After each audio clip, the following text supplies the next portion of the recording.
Hi friends, कैसे हैं आप? I hope you good and fine. आज की वीडियो में फिर से मैं बात करने वाला हूँ freedom of trade, commerce and intercourse के एक इम्पोर्टेंट आर्टिकल के बारे में, जो कि है 304।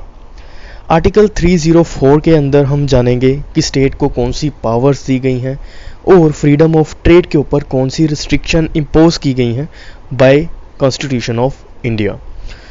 अगर आप हमारे चैनल पर नए हैं, हमारे चैनल को सब्सक्राइब ज़रूर करें ताकि जब भी मैं कोई वीडियो लेकर आऊँ आपके पास उसकी नोटिफिकेशन आ जाए और आप उसको देख सको।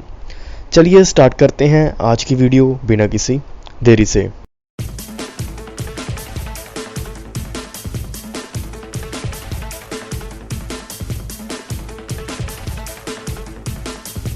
सबसे पहले फ्रेंड्स, अगर आपने हमारी कॉन्स्टिट्यूशन यानी कि freedom of commerce, intercourse and trade के ऊपर पिछली वीडियोस नहीं देखी तो आप उसको देख सकते हो। मैंने काफ़ी अच्छे से समझाने की कोशिश करी है। आज बात करेंगे 304 आर्टिकल के बारे में। जैसे कि आप सभी को पता है, जो 301 आर्टिकल है उसमें बताया गया है कि हर एक व्यक्ति के पास ये फ्रीडम है, ये उसके पास राइट है कि वो कहीं पे भी पूरे इंडिया के अंदर कहीं पे भी ट्रेड कर सकता है, कमर्स कर सकता है एंड इंटरकोर्स कर सकता है, सामान एक जगह से दूसरी जगह बेच सकता है, ट्रांसपोर्ट कर सकता है या फिर व्यापार कर सकता है, सेल कर सकता है। इसी से जुड़ी हुई कुछ इसकी रिस्ट्रिक्शन भी हैं। जैसे हमें राइट दिया गया है वैसे ही उस राइट के ऊपर कुछ रिस्ट्रिक्शंस भी लगाई गई हैं, जो कि आर्टिकल 302 से लेकर 307 तक मेंशन है। हमने डिस्कस कर लिया था 303 तक। आज मैं अकेला बात करूंगा 304 आर्टिकल के ऊपर। जो आर्टिकल 304 है वो स्टेट को पावर देता है कि आप freedom of trade, commerce and intercourse के ऊपर, उसके राइट के ऊपर, पीपल्स के राइट के ऊपर कुछ रिस्ट्रिक्शन लगा सकते हो। ऐसा भी नहीं है कि स्टेट जैसे मर्जी, जैसे उसका दिल करे वो वैसे रिस्ट्रिक्शन लगा दे। नहीं, ऐसा भी नहीं है। 304 के अंदर मेंशन है कि आप कौन सी रिस्ट्रिक्शन लगा सकते हो। आर्टिकल 304 के अंदर दो क्लॉज बताए गए हैं, यानी कि आर्टिकल 304 के अंदर दो क्लॉजेस में ये बताया गया है कि स्टेट जो है freedom of trade, commerce and intercourse के ऊपर कौन सी रिस्ट्रिक्शन लगा सकती है। सबसे पहला क्लॉज है ए क्लॉज।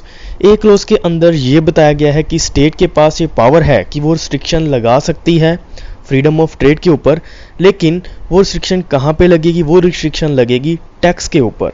यानी कि आर्टिकल 304 का क्लॉज ए ये कहता है कि स्टेट जो है वो कोई भी टैक्स लगा सकती है। किसके ऊपर टैक्स लगाएगी? इंपोर्टेड गुड्स के ऊपर फ्रॉम द अदर स्टेट। अब इंपोर्टेड गुड्स कौन से होते हैं? इंपोर्टेड गुड्स होते हैं जो कि हम दूसरे स्टेट से लेते हैं। एक्सपोर्ट को क्या होता है? एक्सपोर्ट होता है हम दूसरे देश को अगर कोई गुड्स, अगर कोई सामान देंगे तो वो होता है एक्सपोर्ट। अगर हम उनसे कोई सामान लेंगे तो वो होता है इंपोर्ट। स्टेट के पास ये पावर है कि वो इंपोर्टेड गुड्स यानी कि दूसरे स्टेट से जो गुड्स ली जा रही हैं उसके ऊपर टैक्स लगा सकती है। कौन सा टैक्स लगाएगी? सेम टैक्स लगाएगी जो कि, जैसे कि वो जो चीज़ है, जो गुड्स है, वो उसके अंदर जो है, उसकी स्टेट के अंदर भी पैदा हो रही है, वही टैक्स इंपोर्टेड गुड्स के ऊपर लगेगा। बेसिकली जो क्लॉज 304 का क्लॉज ए है वो डील करता है इक्वालिटी से, यानी कि जिस स्टेट के अंदर जो गुड्स प्रोड्यूस हो रही हैं वही गुड्स अगर बाहर से इंपोर्ट करी जा रही हैं तो दोनों पे सेम टैक्स होना चाहिए। ऐसा नहीं है जो गुड्स जो है स्टेट के अंदर प्रोड्यूस हो रही हैं, पैदा हो रही हैं, बन रही हैं, उसके ऊपर कम है, या फिर इंपोर्ट करी जा रही हैं उसके ऊपर टैक्स ज़्यादा है, या फिर उसके इंपोर्ट जो कर रहे हैं उसके ऊपर टैक्स कम है, और जो अंदर बन रही हैं चीज़ें उनके ऊपर टैक्स ज़्यादा है। स्टेट के पास ये पावर है कि वो टैक्स लगा सकती है, लेकिन टैक्स जो होना चाहिए वो इक्वल होना चाहिए। लाइक उसके अगर स्टेट में कोई चीज़ पैदा हो रही है, कोई चीज़ प्रोड्यूस हो रही है, कोई गुड्स प्रोड्यूस हो रही है, उसके ऊपर भी सेम टैक्स होना चाहिए। और जो इंपोर्ट किया जा रहा है, जो इंपोर्ट कर रहे हैं, जो दूसरी स्टेट से हम चीज़ें ले रहे हैं, मंगवा रहे हैं, उसके ऊपर भी सेम टैक्स होना चाहिए। राइट टू इक्वालिटी से डील करता है 304 का क्लॉज ए।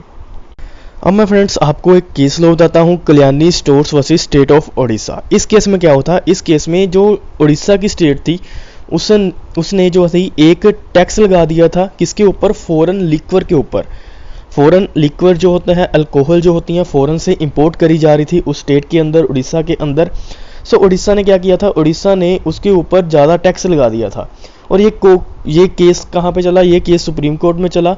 और सुप्रीम कोर्ट ने कहा अगर आपके शहर में, अगर आपके स्टेट में वो अल्कोहल बन ही नहीं रही, तब आप कैसे उसके ऊपर जो है एक्स्ट्रा टैक्स लगा सकते हो।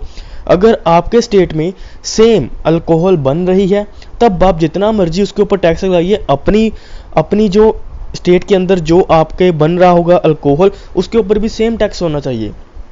अगर आपके स्टेट में ही नहीं अल्कोहल पैदा हो रही, प्रोड्यूस हो रही, तो आप कैसे इंपोर्ट की हुई अल्कोहल के ऊपर ज़्यादा टैक्स लगा रहे हो?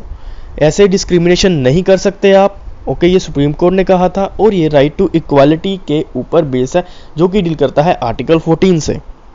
सेम एज इट इज़ एक और केस लो देखते हैं, video electronics private limited versus state of Punjab. इस केस में क्या हुआ था? इस केस में सुप्रीम कोर्ट ने ये कहा था, जो आर्टिकल 304 है उसका क्लोज ए है, ये इक्वालिटी से डील करता है। इसमें जो है डिस्क्रिमिनेशन नहीं करा जा सकता। कैसे डिस्क्रिमिनेशन नहीं करा जा सकता? जो इंपोर्टेड गुड्स हैं उनके ऊपर टैक्स ज़्यादा, या फिर उस स्टेट के अंदर जो गुड्स प्रोड्यूस हो रही हैं उसके ऊपर कम, हम ऐसे डिस्क्रिमिनेशन नहीं कर सकते। हमें जो है सेम टैक्स लगाना पड़ेगा जो कि इंपोर्ट करी जा रही हैं या फिर उस स्टेट के अंदर पैदा हो रही हैं, प्रोड्यूस हो रही हैं, सेम टैक्स लगेगा उन दोनों इंपोर्टेड और लोकली मेड गुड्स के ऊपर। अब बात करते हैं क्लोज बी आर्टिकल 304 की। जो क्लोज बी है आर्टिकल 304 का, उसके अंदर जो है स्टेट को ये पावर दी गई है कि वो कोई भी इम्पोज रिस्ट्रिक्शन कर सकती है किसी के भी freedom of trade, commerce and intercourse के ऊपर, लेकिन वो रिस्ट्रिक्शन जो होनी चाहिए पब्लिक इंटरेस्ट में होनी चाहिए, पब्लिक के बेनिफिट के लिए होनी चाहिए, लोगों के बेनिफिट के लिए होनी चाहिए। अगर लोगों के बेनिफिट के लिए वो जो बनाया जा रहा है, टैक्स लगाया जा रहा है, वो अगर पब्लिक के बेनिफिट के लिए नहीं है, तो ऐसा टैक्स इम्पोज नहीं करा जा सकता। और फ्रेंड्स, इसके साथ ही 304 आर्टिकल के अंदर एक छोटा सा पैरा लिखा हुआ है, उसमें यह बताया गया है कि अगर किसी स्टेट ने कोई एक्स्ट्रा टैक्स लगाना है, या फिर उस टैक्स के अंदर कोई अमेंडमेंट करनी है, या फिर टैक्स का रेट चेंज करना है, या कोई भी ऐसी रिस्ट्रिक्शन लगानी है, न्यू रिस्ट्रिक्शन लगानी है, तो वो रिस्ट्रिक्शन कैसे लगाएगी? वो रिस्ट्रिक्शन लगाएगी बाय पासिंग द बिल। उसको लेजिस्लेचर में बिल पास करना होगा। अगर सारी मंजूरी देते हैं, वोट करते हैं, तभी वो बिल जो होता है पास होता है।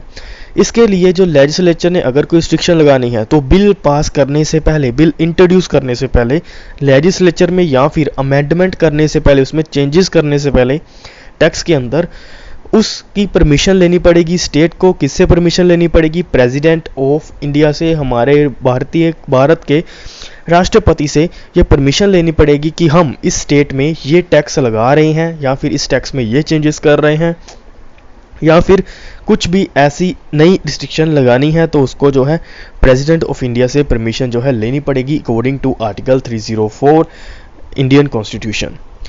आई होप आपको फ्रेंड्स आर्टिकल 304 के ऊपर ये वीडियो अच्छी लगी होगी। मैंने आपको अच्छे से समझाने की कोशिश करी।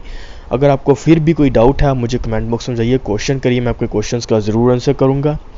और आप हमारे चैनल के साथ बने रहिएगा। इस चैनल को सब्सक्राइब ज़रूर कर लें, ताकि जब भी मैं कोई वीडियो लेकर आऊँ आपके पास उसकी नोटिफिकेशन आ जाए। लीगल एजुकेशन और नॉलेज लेने के लिए हमारे चैनल को सब्सक्राइब ज़रूर करें, ताकि जब भी मैं कोई वीडियो लेकर आऊँ आपके पास उसकी नोटिफिकेशन आ जाए और आप उस वीडियो को देख सकें।